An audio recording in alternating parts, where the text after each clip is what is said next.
Yani insanların hayatında böyle dönem dönem çöküşler olur. Hiç hesapta olmayan bir şeydi. Arabada bayağı bir ağlamıştı. Ama çok güçlü bir yapım var. Yani bir röportaj adam deniyor, Mahsun Karaca binmişti. Doğrusunu isterseniz büyük cesaret. Akıl sağlığı yerinde olmayan bir yolcuydu. Bir anormalleşmeye başladı birkaç dakikadan sonra. Ben SOS verdim o anlamadan. Birçok insan, ben şahsen çekilirim, korkarım. O kadar çok hikaye var ki Gönül Hanım. Ertesi gün uyandığımda bile ağlamam devam etti. Cezaevinden yeni çıkmış bir yolcu aldım. Selam verdim. Bir şifremiz var, onu söylemeyeyim. Nasıl baş ediyorum? Evet, nasıl baş ediyorsunuz? Ama yolcularla sohbet etmeyi özlüyorum. Yolculara göre hareket ediyorsunuz. Şöyle, zaten benim taksicilik hikayemin öncesi var. Ben bir dönem... Gelecekte helikopter taksiler icat edilir. Çünkü artık kara kaldırılıyor. Dolayısıyla da... Onu da kullanırız. Hoş geldiniz Sonat Hoş bulduk. Hanım. İstanbullardan Giresun'a kadar geldiniz. Bizleri de onure ettiniz. Sonat Hanım, çok farklı bir meslek. Biz ülkemizde çok da görmeye alışkın olmadığımız bir meslek dalı. Taksi şoförlüğü. Nasıl başladınız? Nereden aklınıza geldi? Hiç hesapta olmayan bir şeydi. 1,5 yıl oldu başlayalı. Yani insanların hayatında böyle dönem dönem çöküşler olur. Maddi, Evet. manevi. Yani Muhakkak. maddi kayıplar olur, manevi kötü hissedersiniz kendinizi. O dönemdeydim ama çok güçlü bir yapım var. Yani her zaman şunu söylerim. Bunu da aşacaksın. Bu da geçecek. Bunu da atlatacaksın. O dönem pandemiden çıktık. Ekonomik kriz var. Ne yapayım? Biraz da kapatmıştım kendimi. Yani pek evden dışarı çıkmıyordum. Sosyalleşmiyordum. Bir arkadaş sohbetinde bir yakın arkadaşımın arkadaşı taksiciydi. Ben de yapabilir miyim diye konuştum. Yani çalışan kadın var mı? Takside nasıl yapılıyor? Zorlukları nedir diye sordum. Bana biraz bahsetti. Bir de çok iyi araba kullandığım için özgüvenim daha da arttı. Muhakkak. Eve geldim akşam. Dedim neden olmasın, niye yapmayayım? 3 gün içinde kartlarımı çıkardım. Bir kart çıkarmak gerekiyor takside çalışmak için. O şekilde başladı ve iyi ki de başlamışım. Yani memnunsunuz. Çok memnunum. Çok severek çalışıyorum. Peki İstanbul gibi büyük bir metropolde birçok ilimizden insanlar olmasına rağmen çok da göçmenlerimiz var. Karşılaştığınız herhangi bir zorluk oluyor mu? Doğrusunu isterseniz büyük cesaret. İstanbul gibi yerde taksi şoförlüğü yapmak. Karşılaştığınız herhangi bir zorluk var mı? Aynı endişeleri ben de duydum. Çünkü yolcuyla birebir muhatap oluyorsunuz. Kimi alacağınız belli değil. Zaten duyuyoruz basından da. Taksi şoförlerine maalesef ki çok ciddi sıkıntılar yaşatanlar oluyor. Çok şükür çok ciddi bir şeyle karşılaşmadım. Ama benim hep acaba mı dediğim bir anım oldu. Bir kötü anım oldu. Onu da tam adlandıramadım. Biraz akıl sağlığı yerinde olmayan bir yolcuydu sanırım. Onu da yok sayıyorum. Onun dışında gerçekten Mahsuru yoksa anlatır mısınız? anlatayım kısaca. Eve gidiyorum, artık paydos edeceğim. Normalde ben yoldan pek almamaya çalışıyorum. Ancak yaşlı ve çocuklu olursa genelde sistemler üzerinden, aktivasyonlardan alıyorum. Bir 35 yaşlarında bir beyefendi işaret etti. Durdum, aldım. Öne oturdu. Biraz böyle heyecanlı biriydi. İşte iyi ki aldın beni. Beni kimse almıyordu. Çok teşekkür ediyor. Sürekli teşekkür ediyor. Ben de rica ederim falan dedim. Böyle bir anormalleşmeye başladı birkaç dakikadan sonra. Yandan sürekli bana baktığını fark ettim. Susuyor, sonra başlıyor ama tuhaf, kıpır kıpır. Sonra biraz oturuşu yayılmaya başladı. İşte dirsek teması, bacakları yaydı. Ben böyle bir gerilmeye başladım. Hava da kararmıştı. Normalde gece çalışmıyorum ama saat 8-9 gibiydi sanırım. Gideceği yerden biraz daha kuytu bir yere devam ettik. O arada da bizim bir kullandığımız programlar var. Şey verebiliyoruz.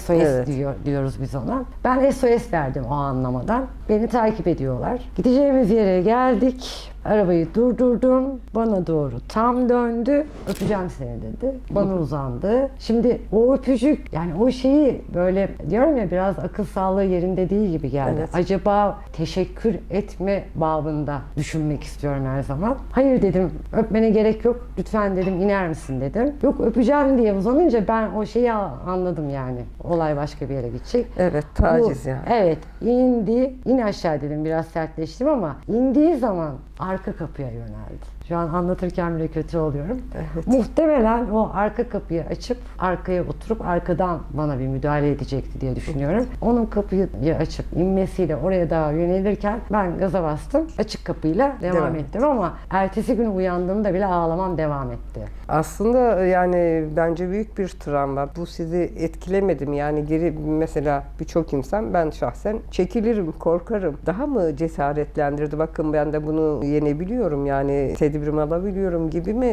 bir cesaret verdi Onu ben size? kendime şöyle adlandırıyorum. O bana bunu teşekkür etme Yani babında taciz olarak, yaptı. kabul Taciz ettim. olarak adlandırmak istemiyorum. Bir de mesela bir trafik kazası yaptığımız zaman o an arabayı tekrar kullandık.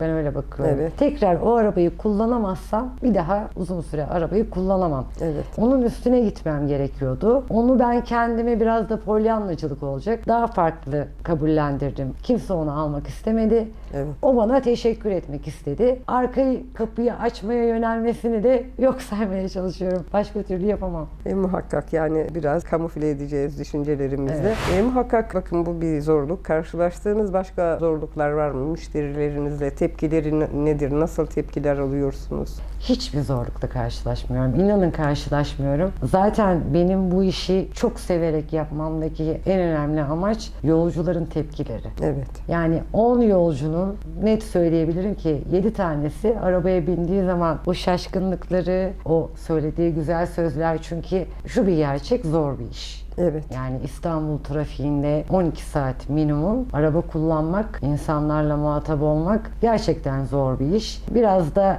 takdir görünce yolculardan mutlu oluyorsunuz ve o beni besliyor. Teşvik ediyor. Tabii teşvik ediyor. En çok kadın yolcularımdan övgüler alıyorum. Tabii ki beyler de çok takdir ediyor ama onları da cesaretlendirdiğimi düşünüyorum. Çünkü yapılabilecek bir iş. Beni zorlayan tarafı İstanbul trafiği diyebilirim Evet. ama Bu herkesi İstanbul- zorluyor. Tabii İstanbul'u çok sevdiğim için Evet. kendi arabamla da trafikte zorlanıyorum. Evet. Nedir? Çalışırken daha uzun trafikte kalıyorum. O da sadece tek bir eksisi diyebilirim yani. Günlük mesai rutinlerinizde karşılaştığınız ilginç olaylar mesela nedir? O kadar çok hikaye var ki Gönül Hanım. Beni en çok etkileyen bir anım var. Bunu umarım bir gün o kişiyle, o yolcumla tekrar karşılaşırım. Taksiciliğe başladıktan sanırım bir ay sonra filandı. Bir beyefendi aldım. 8-9 yaşlarında kızıyla arkaya oturdu ve bana kadın taksici olarak gördüğü için çok mutlu olduğunu söyledi. Teşekkür ettim ben de. Kısa bir sohbetimiz oldu ama inerken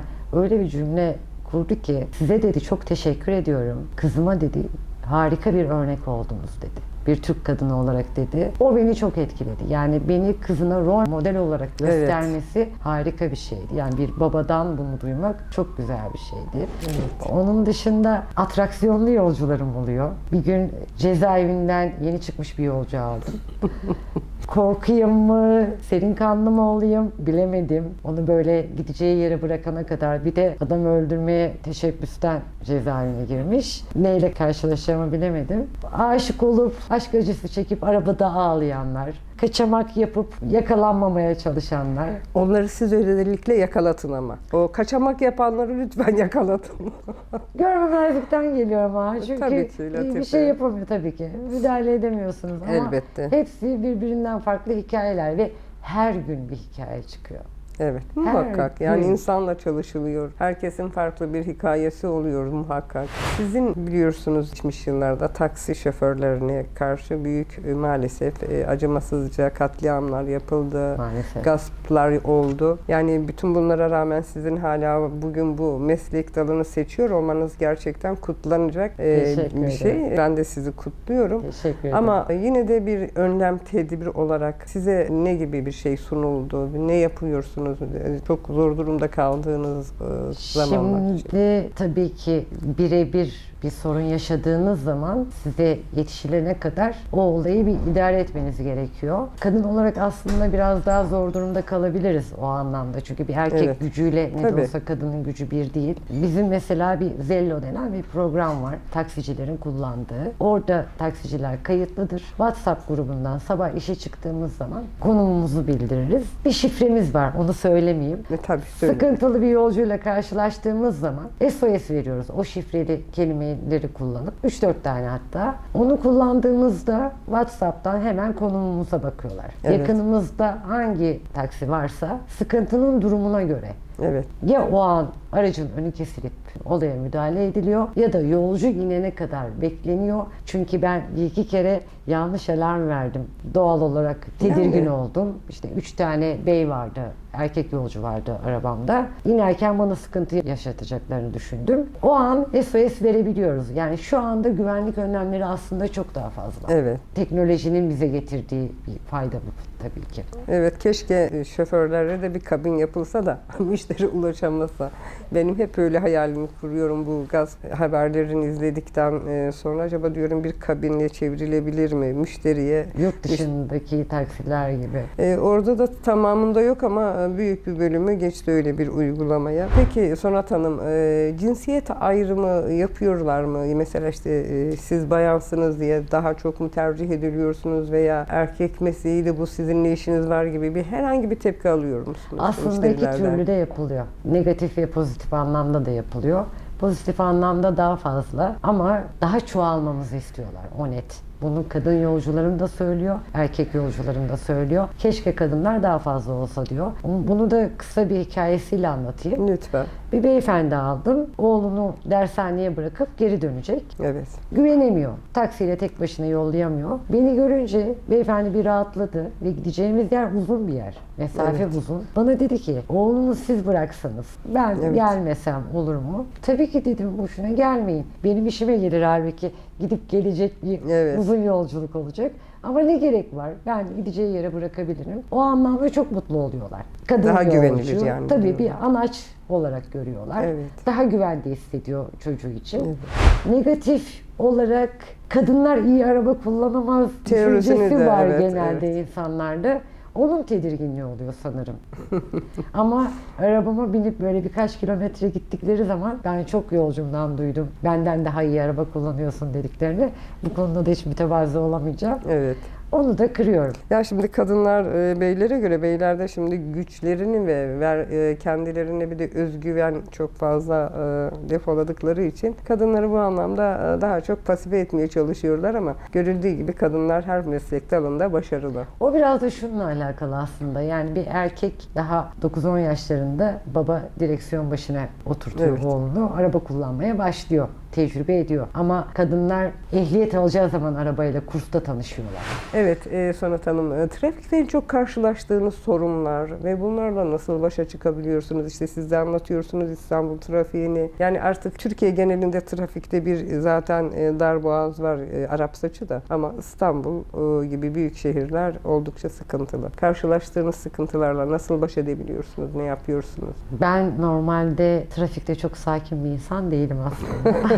Böyle bir çabuk gerilebiliyorum. Beni yoran parklar, park edilen araçlar. Çünkü bizim bir yolcu çağırdığı zaman genelde artık sistemler üzerinden aldığımız için yolcu onu kaç dakikada alacağız? Daha Evet. neredeyiz? Duruyor muyuz? Sistem üzerinden onu görüyor. Bizim için zaman çok önemli. O gecikmeyi gördüğü zaman yolcu yolculuğu iptal edebiliyor. Evet. Bir yere giriyorsunuz, o hatalı parklardan dolayı oradan çıkmanız uzun sürüyor. Evet. Beni zorlayan trafikteki yanlış park edilen araçlar. Evet, yani park edilecek yer olması da o büyük bir lütuf. Orada da bir sıkıntı var sanırım. Ya da şey yapıyorlar, işte malzeme indirecek, 3 dakika beklesen ne olur Evet. diyor, yolun ortasında duruyor. Yani şimdi onu anlatamıyorsun, o 3 dakika benim için çok önemli. Çünkü yolcum gidecek, iptal edecek yolculuğu. Gün içinde onlarla çok karşılaşıyorum. Teknoloji ve mobil uygulamalar sizin işinize ne gibi bir etki yaptı? Olumlu veya olumsuz? Olumlu yaptığını düşünüyorum kendi adıma. Çünkü az evvel söyledim size, normalde yoldan yolcu almakla Evet. sistemler üzerinden, aplikasyonlar üzerinden yolcu almak çok fark ediyor. Çünkü orada yolcunun kimliği belli, kimi aldığınız belli. Zaten o yolcuyla ilgili kötü bir yorum yapılıyorsa yolcu o programı kullanamıyor. Evet. Onun için artısı var. Teknolojiyi de çok iyi kullanıyorum. Zaten duraklar var, taksi durakları var. Oradan da alıyoruz ama ağırlık taşıdığımız yolcular %80, %85 aplikasyon teknoloji üzerinden. Bu çok avantajlı. Evet. Daha güvenilir. Daha en azından. güvenli, evet. Tabii. Peki İstanbul'un her tarafı artık çok kalabalık da İstanbul'un hangi bölgesinde çalışmayı tercih ederdiniz? Böyle bir tercihiniz olsa sanırım siz hangi Anadolu Ben yakasında? Anadolu yakasında oturuyorum ama benim için Avrupa yakası. Neden? Bir taksicinin çalıştığı mesai saati içerisinde işte 12 saat çalışıyorsa belli bir para kazanması gerekiyor. Arabaya yevmiye veriyor, gaz ya da mazot alıyor, kendi günlük yemeği vesaire. Bunları çıkartıp biraz da tabii ki evine ekmek götürecek. Evet. Onun masraflarını çıkarması gerekiyor. Yani arabanın çok fazla boş kalmaması gerekiyor. Ben onun için genelde Avrupa yakasını tercih ediyorum. Çünkü Avrupa yakası biraz daha kalabalık. Daha fazla yolcu sirkülasyonu var. Evet. Bir de benim yabancı dilim iyidir, İngilizcem iyidir. Orada turist Evet. taşıdığım zaman ki bunu çok severek yapıyorum. Çünkü ben taksimetreli çalışan taksiciyim. O yüzden daha çok Avrupa yakasını tercih ediyorum. Mesai saatiniz oldukça uzun. Bir anne ve bir kadın olarak uzun süre direksiyon başında olmak da insanı biraz yoruyor. Nasıl baş ediyorum? Evet, nasıl baş ediyorsunuz? Başlarda yoruyordu aslında. Kendime bir düzen kuramadığımı düşünüyorum aslında hala. Yani normalde ben tek çalışıyorum. 12 saat dilimi değil. Arabada tek çalışıyorum. İşte sabah 7'de çıkıyorum. Akşam 7 gibi kapatıyorum. Gece çalışmıyorum. Gece çalışmayı tercih etmiyorum. Arada dinlenmeye çalışıyorum. O yorgunluğu aslında arabadan indiğinizde anlıyorsunuz. Araba kullanırken çok fazla bir şey hissetmiyorsunuz ama indiğinizde o yorgunluğu hissediyorsunuz. Evet, yani beyin adeta büyümüş gibi hissediyor insan. Ama o kadar severek yapıyorum ki yani bunlar bana bir eksi değil mesela. Çok Evet. samimi söylüyorum. Çünkü gün nasıl bitiyor anlamıyorum. Yolcularla sohbetle anlamıyorum. Yani farklı hayat hikayeleri aslında güzel romanlarda çıkar bu Hayat yakına. hikayeleri, onların beni gördükleri zamanki şaşkınlıkları. Ben araç içinde yaşamıyorum sadece. Karşıdan karşıya geçerken beni görüp de tökezleyip düşmek üzere olanlar oluyor. Yani ben bile taksiciliğe başladıktan 7 ay sonra hemcinsimle karşılaştım takside. O kadar az.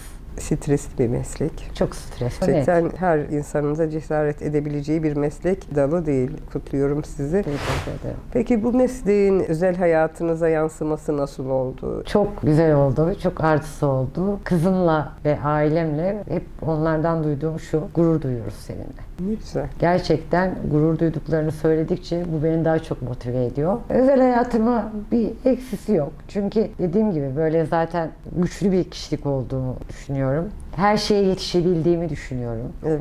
Bu taksi zaten gün içinde bir işiniz olursa gidip halledebiliyorsunuz. Yani sizi bir şeylerden aslında koparmıyor. Evet.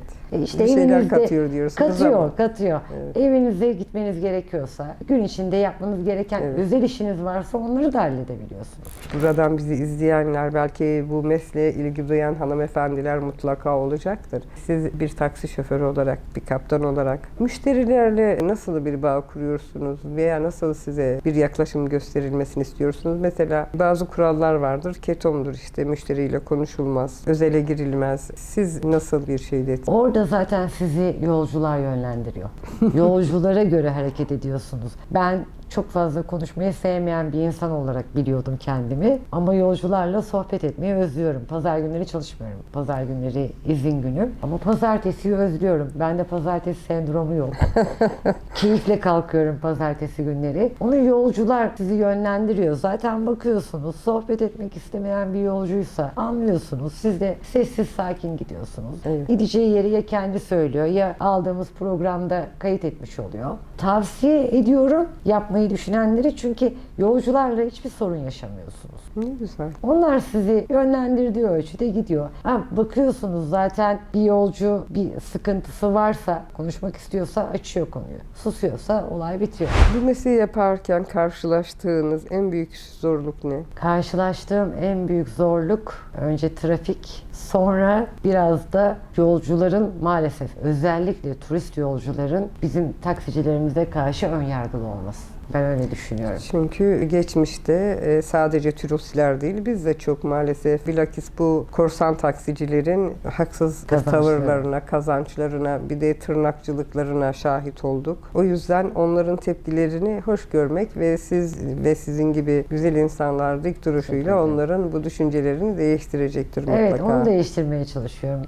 O ön yargıyı kırmaya çalışıyorum. Taksiciliğin yapılabilecek bir meslek olduğu, taksicilerin aslında onların düşündüğü kadar sert ya da kötü insan olmadıklarını göstermeye çalışıyorum. Ya Var mıdır kötüsü? Tabii ki var ama bu her meslek dalında var. Bir kasa meyve alıyorsunuz, elma Evet. alıyorsunuz. Alttakileri bilemezsiniz. Mutlaka çürüğü de vardır. Bu meslekte de vardır. Ama Muhakkak. bunun genelleme yapmamak gerekiyor. Yasal uygulamaların gerçekten hangi meslekte olursa olsun yerine getirilmesi gerektiğini düşünüyorum. Ben İstanbul'a gittiğim zaman mesela kısa mesafe olmuş oluyor. Taksi müşteri almıyor. Boş geçiyor, almıyor. Uzun mesafe ücreti vermek istiyorsunuz, yine almıyor. Yani bu gibi gerçekten taksi şoförleri de var. Tabii ki bu, ben hiç hanımefendilere rastlamadım taksi şoförü. Yok. Bundan sonra geldiğimde rastlayabilirim size ama beydi bunlar, beyefendiler. Yani bu gibi şeyler var. Bunun önüne nasıl geçilecek? Bunun için ne yapmak gerekiyor? Yani biz kısa mesafeye kontak açmayız diyorlar. Aslında kısa mesafeye kontak açmak değil. Bazı taksici arkadaşlar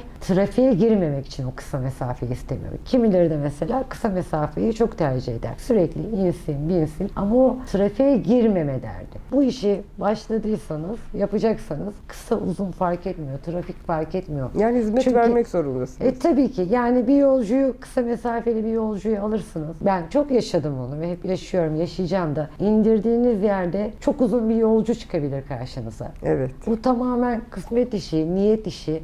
Bunu yapanlar var maalesef. Bunun önüne geçilemiyor. Genelleme de yapmamak gerek. Evet Sanat Hanım. İstanbul dışında uzun yolda şoförlük yapmayı düşünür müydünüz? Aslında şöyle, zaten benim taksicilik hikayemin öncesi var. Ben bir dönem tır şoförlüğü yapmak istedim. Aman Evet. Tanrım. Evet, transport ehliyetimi yükselttim bunun için. Yurt dışı transport işi yapacaktım. Ailem biraz tedirgin oldu. O hikaye kapandı. Hatta bunun için YouTube kanalı açtım. Kanalımın Evet. ismini de belki daha sonra değişir diye o şekilde adlandırdım. Yurt dışı olarak değil ama İstanbul içinde zaten Bursa, Adapazarı, Trabzon, bu tip yolculuklar da yapıyoruz yolcularla. Böyle yolcular da çıkıyor. Yani bayağı uzun yollara da Tabii. gidiyorsunuz. Tabii Evet. çıkıyor. Mesleğinizin geleceğini nasıl görüyorsunuz genellediğinizde? Şu anki gidişatı tabii ki az evvel söylediğim gibi biraz kötü anılıyor taksicilik. Biraz toparlanması lazım. Ama bunun için az evvel eklemeyi unuttum. Benim yolculardan da yapmasını istediğim bir şey var. İstanbul Büyükşehir Belediyesi bu konuda çok dikkatli. Sıkıntılı bir yolculuk yaşadıkları zaman bir taksiciyle lütfen şikayet etsinler. Bu her Bu merci için şikayetleri geçerli. nereye yapacaklar? İBB'nin hattını arayacak, şikayet edecek. O an yaşadığı sorunu kayıt alabiliyorsa alacak, Evet. alamıyorsa da direkt olduğu gibi anlatacak. Çünkü İBB bu konuda gerçekten ciddi yaptırımlar uyguluyor. Biz her meslekte ya da her şeyde bir sorun yaşadığımız zaman şikayet etmezsek, bildirmezsek bunlar toparlanmaz. Evet. Güvenlik önlemleri adına yeni araçlar çıkıyor. Taksicilerin güvenliğini sağlayacak. Şimdi 8+1 denilen, az evvel dediğiniz yolcuyla şeyi kapatan Evet. bölümler var. Trafikte biraz daha rahatlarsa, çok talep var tabii ki. Çünkü Evet. İstanbul büyük bir şehir, göç alan bir şehir. Yazın çok daha Evet. artıyor. Trafikle bütünleşince aslında taksicilerin de yetişememesi, bazı yolcuları almaması ya da trafiğe girmemek istememesi, bunu çok haklı görmüyorum ama sebepleri kendilerine göre bunlar. Yapılabilecek bir şey, yani toparlanacak ya da düzeltilmesi gereken şeyler düzeltildiği zaman ki çözümü olacak şeyler, önünün açık olduğunu görüyorum. Talep şimdi- çok çünkü. Tabii ki trafik büyük bir sorun. Umarım gelecekte helikopter taksiler icat edilir. Çünkü artık kara kaldırmıyor. Dolayısıyla da Onu da kullanırız. sohbetimizin arasında geçti hemcinslerinizle ilgili ama yine de buradan hemcinslerinize bu meslek dalıyla ilgili vermek istediğiniz bir mesaj var mı? Öncelikle yapmalarını çok isterim. Hiç düşünmeden başlasınlar. Çünkü benim gerçekten hayatımı değiştirdi. Bu işe başlamak, çok samimi söylüyorum, benim hayatımı değiştirdi. Kesinlikle yapılabilecek bir iş. Tek olması gereken öncelik iyi araba kullanmayı bilmeleri lazım. Sabır. Biz kadınlar biraz daha sabırlıyız. Erkeklere göre ben öyle düşünüyorum. Yaptıkça gerçekten çok seveceklerini düşünüyorum. Güvenlik anlamında, risk anlamında bahsettim. SOS kanallarımız var. Şimdi teknolojiyi daha iyi kullanıyoruz. O teknolojinin bize getirdiği artılar var. Zaten gece çalışmalarına gerek yok. Gece belki biraz tedirgin olabilirler. Bunun dışında olumsuz hiçbir yanı yok. Bu meslekte kendinizi ispat etmiştiniz ama yine de kendinizi en başarılı bulduğunuz yanınız hangisi mesleğinizle ilgili? Taksi işinde. Evet. İnsan ilişkim. Daha çok mu gelişti? Evet, insan ilişkim. Çünkü çok yaşadım onu. Arabaya mutsuz binip, keyifsiz binip, biraz modu değişip, neşeli inen, keyifli inen yolcularım oldu. İçinde başkalarına anlatamadığı sorunlarını bana anlatan, o da beni aslında şaşırtan bir yolcumdu. Keyifli bir yolcumdu. Ama indiği zaman rahatlamış, deşarj olmuş olan yolcum oldu. Yolcularımla olan ilişkilerimde başarılı buluyorum. Yani bir anlamda da müşterilerinizle Terapi yapıyoruz aslında. yapıyorsunuz. Tabii, Evet. tabii. Gerçekten bunlar da güzel ilişkiler. İnsan hele şu günümüzde siz programın başında söylediğiniz işte bu pandemi sürecinin getirmiş olduğu hepimizde ruhsal çöküntüler. Maalesef. Biz zaten Türk toplumu olarak genetiğimizde acıyla besleniyoruz. Her Evet. şeyi büyütüyoruz. Çok ihtiyacımız var. Bu gibi kısa yolculuklarda da olsa sizin gibi işte anlayışlı, hoşgörülü insanların, kaptanların, şoförlerin olması bir artı. Araç kullanırken hepimizin yaptığı bir şey var, müzik dinlemek. Bazılarımız da o müziğin ritmine kaptırırız. Kimimiz çok duygusallaşırız, kimimiz biraz ritim tuttururuz. Siz müzik dinleyebiliyor musunuz? Bu anlamda bir sıkıntı var mı? Yok, hayır, tabii ki dinliyorum. Yolcuyu rahatsız etmeyecek volümlerde. Bilmiyorum, belki ismimle mi alakalı. Ben klasik müzik çok seviyorum. Evet. O tonlarda müzikler çok seviyorum. Bu aralar Yunan müzikleri daha çok dinliyorum. Zaten zannedersem Selanik kökenlisi. Selanik kökenli. Evet, evet. Bu aralar Nikos Vertis hayranıyım. Onu çok dinliyorum. Müziksiz olmuyor tabii ki. Taksinizde bir zaman makinesi olsaydı ne yapardınız?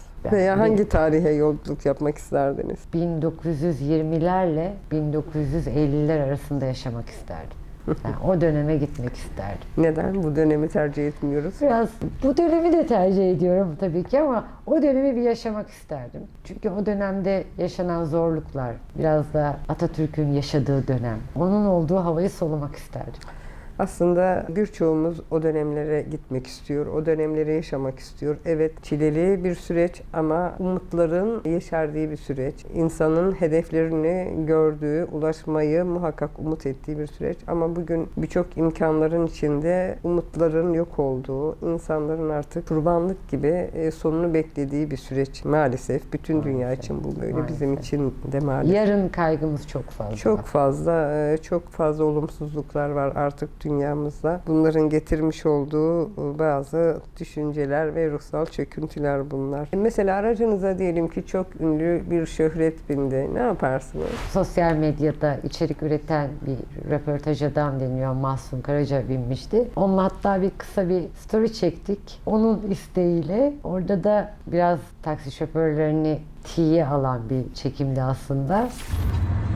İlk defa kadın taksiciye denk geldim. İnşallah dolandırılmayacağım değil mi abla? Kesinlikle. Zaten o dolandıranlara çok kızıyorum. Tamam da ablacığım biz şu an niye İzmit'teyiz? Ters yönden girdik. Başka çıkış yok. Otoban burası. Kavacık'tan ters yönden girdik. Ablacığım gideceğim. 10 dakikaydı benim gideceğim yer. Ama ters yön ne yapabilirim? Çok denk geliyor ama ben Metin Akpınar'la yolculuk yapmayı çok isterdim Taksim'de. Ne güzel olurdu tabii ki. Peki tatil günlerinizi nasıl değerlendiriyorsunuz? Tek bir günüm var, tatil günüm. İşte pazar günleri her şeyi sığdırmaya çalışıyorum. Ailemle, arkadaşlarımla, resmi işlerim tabii ki o gün olmuyor, pazar günü olduğu için. 2 tane köpeğim var. Onların sağlığıyla alakalı Evet. yapılması gereken bir şey varsa, veteriner programı varsa onları hallediyorum. Bunlarla ilgileniyorum daha çok. Peki çocuğun demiyorum ya, sen çok fazla mesai yapıyorsun artık, yani biraz da bizimle kal. Özlemiyorlar mı sizi? Ondan şikayetçi değiller. Sadece şundan şikayetçiler. Ben bu işe başladım ve çok ciddi kilo verdim. Bayağı bir zayıfladım. Evet. Bu yolcuyu da alayım, onu da alayım derken akşamı yapıp yemeden günü kapattığım oluyordu ve hızlı bir kilo kaybım oldu. Başta ondan çok şikayetçilerdi. O mesai saatlerin pek önüne geçemedi. Bir de çok severek yaptığımı gördükleri için Evet. çok sesini çıkarmıyor. İşte çok fazla yorulma diyor. Yemene dikkat et. Kahvaltını yaptın mı? Öğlen yemeğini yedin mi? Ne Bu güzel. şekilde. Bunlar da güzel kaygılar. Tabii. Sizi en çok güldüren ve en çok üzen bir hadise yaşadınız mı? dediğim gibi cezaevinden çıkmış bir yolcu aldım. Daha yeni çıkmış. Ailesinin de haberi yok çıktığından. Cezaevine girme sebebi adam öldürmeye teşebbüs. Şükür ki kişi ölmemiş. Şimdi öyle Şansa. Evet, evet. Öyle şeyler anlatıyor ki ve genç bir çocuk. Ne yapacağınızı şaşırıyorsunuz. Biraz böyle bir şey söyleseniz daha hala yine yaparım havasında. İçeri girip çıkması da onu biraz değiştirmemiş. Cesaretlendirmiş. Evet, hala o delikanlılık devam ediyor. Onunla yaptığım sohbet beni çok heyecanlandırmıştı. Şaşırtmıştı. Bir de genç bir erkek aldım. Kız arkadaşıyla bir sorun yaşamış. Arabada bayağı bir ağlamıştı. Ama sonra onunla yaptığım sohbetten sonra gülerek indi. Biraz kendine geldi. Öyle de bir anım vardı. Yani bir anlamda psikolojik destek veriyorsunuz. Evet, evet. Yani Onlar bana, ben sadece onlara. ulaşım değil. Tabii ki ben de arabaya bindiğim zaman bir problemim olabilir. O an kafama taktığım bir şey olabilir ama iş yolcularla başlayınca ben de kendi sorunlarımı unutuyorum. Bu terapi aslında karşılıklı oluyor. Dediğim gibi mesleğiniz güzel, harika. Türk kadının her yerde kendisini ispat etmiş olduğunu gösteriyor. Evet Sonat Hanım, son sözlerinizi aldıktan sonra programı kapatıyoruz. Son olarak nasıl bir mesaj vermek istersiniz bizi izleyenlere, potansiyel müşterilerinize, bu mesleğe gönül veren, bu mesleğin içinde olmak isteyenlere yine siz mesajınızı verin, biz de programımızı kapatalım. Önce müşterilere söyleyeyim, taksicilere karşı önyargılı olmamaya çalışsınlar. Çünkü gerçekten zor bir iş yapılıyor. Herkesin ailesi var. Evinde sıkıntı yaşayıp arabaya çıkan, çalışan taksiciler de oluyor. Müşteri tarafından bakarsam biraz daha böyle önyargıyı kırıp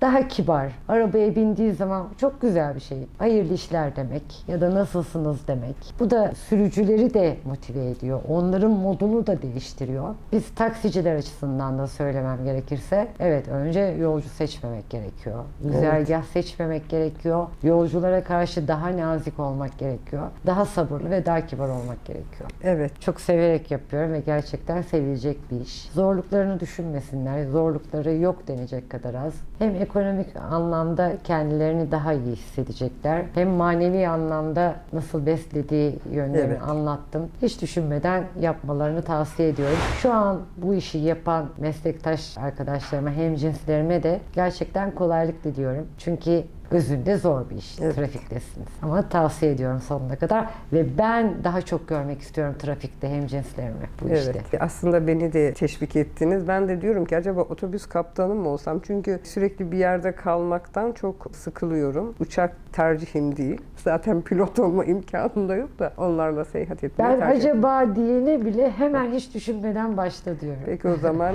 gelecekte Gönül Kaptan'la hayırlı yolculuklar diliyorum sizlere. Bize konuk olduğunuz için, dost elinde bizi sizlere ağırlama fırsatını verdiğiniz için çok teşekkür ediyorum. Umarım bu güzel mesajlar da hem cinslerimize ulaşır, tereddüt etmeden bu mesleğe atılabilirler. Ben çok teşekkür ediyorum. Çok güzel sorular oldu benim için. Çok güzel ağırladınız, çok güzel karşıladınız. Teşekkür Ben de ederiz. umarım bu mesleği yapmayı düşünen hemcinslerime bir parça fayda sağlar. Çok teşekkür ediyorum. Muhakkak. Biz teşekkür ediyoruz. Bir dahaki programda bir başka konukla buluşana kadar Allah'a ısmarladık. Hoşça kalın.